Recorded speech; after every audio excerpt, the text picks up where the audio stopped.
Welcome back, friends. Today I wanted to bring you an update on the upcoming pixel art MMORPG Drakantos. There are a whole lot of details regarding changes to the very core and vision of the game, as well as a lot of discussion regarding the effects of the very first beta test.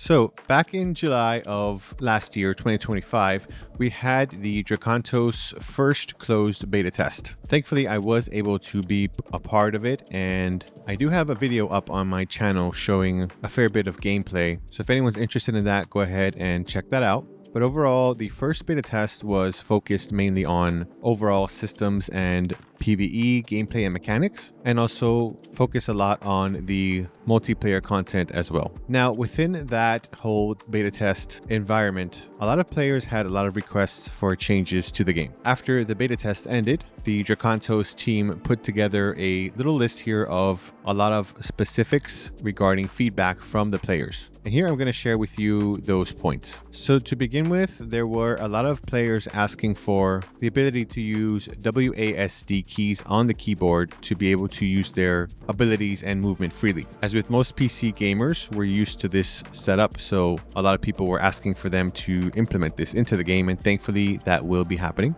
No more body block, which seemed like in the game there was a lot of blocking between characters and monsters. And a lot of people actually really appreciated this because it allowed certain tank characters to field up and take a lot more of the damage. And I'm not 100% sure that that in itself is going to change, but for example, you wouldn't get stuck behind another player so that you couldn't escape an enemy attacking you, or your own summons wouldn't be able to block your way to avoid unnecessary deaths. So that's my understanding of what that improvement is about. Reduced input lag. So regarding certain attacks and skills, there was a bit of input delay, and it sounds here like that was not intentional at all. So that accidental delay will be fixed along with a lot of other performance improvements as well. Movement improvements. And this is sort of the biggest change that we're going to discuss a little bit later. But to begin with, they did discuss experimenting with some changes to the movements to make it feel a lot smoother, a lot better, because a lot of people were complaining that the movement felt too stiff and too limiting. Faster early progression. Skills and systems will unlock earlier to make the start of the journey more engaging and dynamic. And I think that's important because although the game itself was fun even in the beginning, you were very limited on how you can attack and the type of skills you could use early on. So you were sort of stuck with just your basic attack and maybe one or two skills if you're lucky, and it sort of made the progression feel very slow. So this is a good improvement.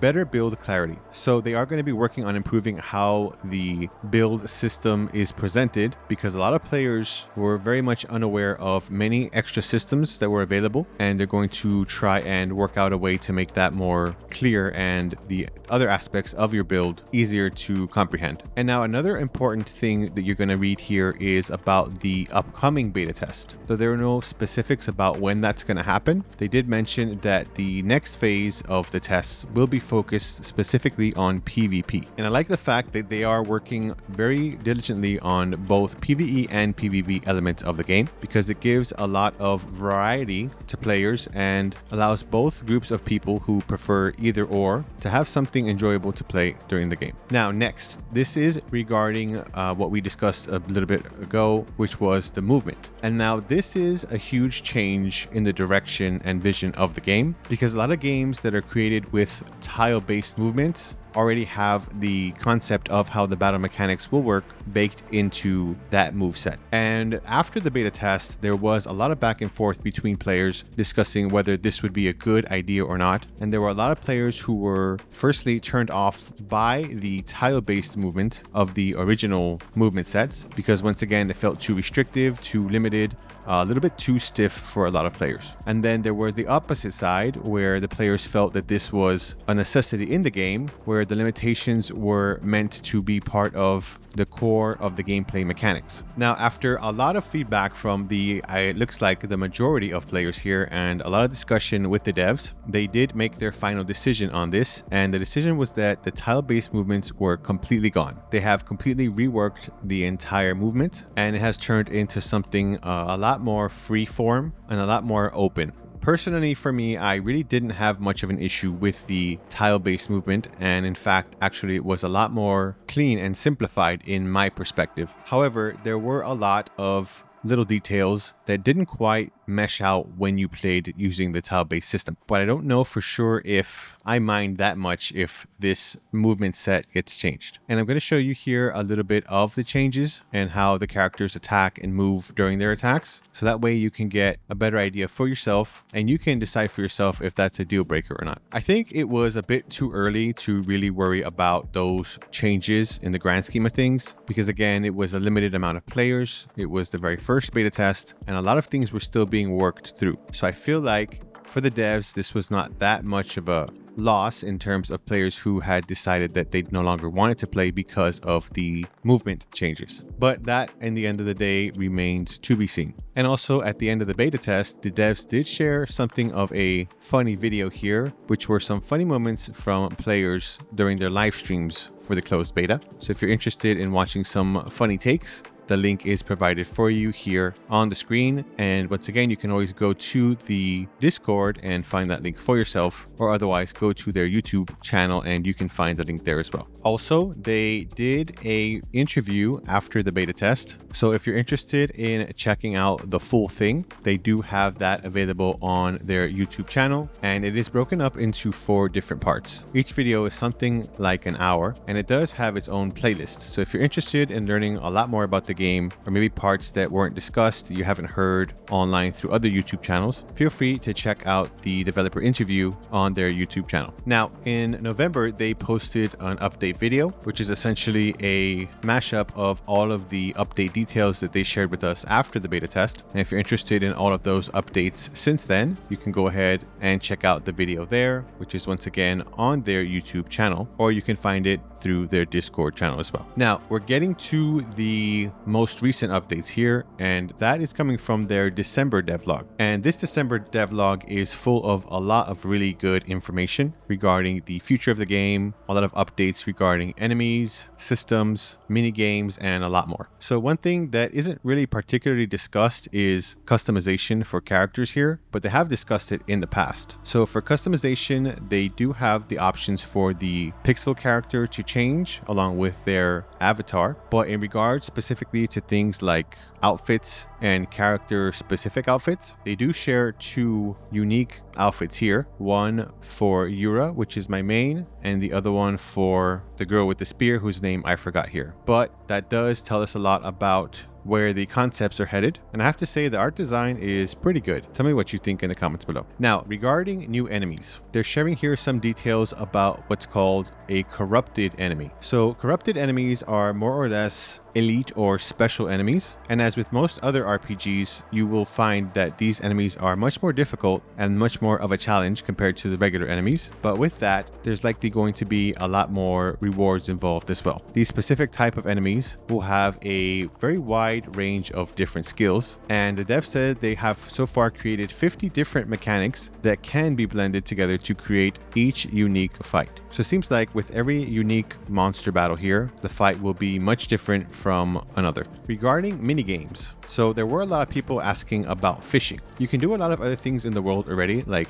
chopping down trees, picking herbs, and a lot of other small mini games involved with the environment. And so here they are letting us know that they have implemented a small fishing game. If you've played a lot of other RPGs in the past, you'll know that this is sort of a staple for those type of games. So the idea of them bringing in a fishing game is, I believe, well accepted, and hopefully it will be a lot of fun. Just something to take your mind off of when you're bored of hunting enemies or don't feel like doing PvP. And here they are discussing about fog. Many players may know this as the fog of war, which is essentially just certain areas on the map that are covered up until you actually explore them, and in which case, once you do, it will reveal those locations on the map and allow you to get to know your surroundings a bit better. They said that this was originally planned to be in the main beta test, but they simply wasn't time enough to implement it. But going forward, this is now in place, so that will be a feature in the game going forward. They also had discussed previously about artifacts, how there would be quite a lot of them, and they are letting us know here that they have implemented new artifacts as well. One of these new artifacts is something called Magic Top Hat, which when used will activate and switch the places of the player with an ally, which can come in handy if one of your backline is getting decimated. If you're a tank, you can switch places with them and you'll get a small or temporary shield, and you'll be the center of attention for the enemy for the time being. Another interesting artifact is Mirror of Reversal, which is essentially a reflect attack, which blocks the incoming enemy attacks and returns it back to them as a mystical blast. They have updated the adventure points, essentially not so much the points themselves, but they weren't very visible during adventures, so now they've made it much more clear to be displayed on the screen right next to the objectives. So a little change, but a nice change. They also have added an ultimate charge gauge on the scoreboard so that you can keep track of your ultimate and your allies' ultimates all together, which should be very useful during the harder boss fights and in PvP as well. Now they also have added a MVP system, which states that essentially the player who has the best performance during the adventure will get an extra 10% adventure points at the end of the adventure, which is meant to push players to strive harder and use their best performance when going on adventures. They also added a small but very nice little feature, which is chat in the victory screen. So players can now use emotes and chat during the victory screen, which again isn't huge, but seems to be very much requested by players in the beta. And next is what I think is a very good update and feature here, which is essentially allowing you to complete the dungeon whenever you're ready. Previously, when you would beat the dungeon or complete the final objective, it would clear the stage on its own without allowing you to go back and maybe hunt down treasures or look for stronger enemies who may drop specific items. And so in that sense, this is a much needed update, which allows you and your party to go searching for other items you may have missed during the stage. And then once completed, then you can choose to end the exploration on your own time. Now here they discuss actually a little bit more in detail about the body blocking and movement from allies and friendly summons. So they once again completely removed the body blocking from all ally players, summons and friendly NPCs. However, the enemies will still block movement, and this is an intentional design choice, so it does build into their strategy and positioning, which are part of the core gameplay. So I think that sort of clears up what my previous point was in regards to the changes they had made initially after the first beta test. Now, in regards to PvP, you now have the option to send duel requests to other players in the open world. Now, this isn't like the main PvP, which will have its own version, its own area, but this does allow you to test your skills against other players in the wild or just have fun with friends. Another cool little update they added was allowing pets to be able to find items and reveal hidden locations while walking alongside you, which I think is very useful for the pet to be able to do. And I'm looking forward to be able to tame some when the next beta test arrives. And they've done something of an update to the bestiary and the data book. So rather than unlocking those entries automatically, you actually now have to look for specific cards that are hidden throughout the adventures and in the open world. Once you find them, you can collect them, and this will add them to the book. And not for no reason, of course, because an NPC will be rewarding you for all of these entries, and you will get exclusive items and other things like cosmetics, titles, pets, and more. They've also let us know that they have implemented a new type of puzzle, and they are planning to add a lot more puzzles in the future as well, which I actually had a lot of fun with, and I think they are a well-added feature into the world. Now, another big change is the new sprites and graphical reworks. Obviously, not a huge change, as the desire remains to be a pixel MMORPG, but they were able to rework and make these graphics look a bit cleaner and a bit more colorful. And then they've also added some new locations such as ships, museum, and even some sewers. Regarding player trade, so they have already implemented direct player-to-player trading, and they are working on adding the player market next. Now, I do mention here that the rules around these systems will be discussed in a future devlog, as this is a very important and polarizing topic that should be discussed very openly. And then they do specify that almost all items in Drakantos will be sellable through the player market.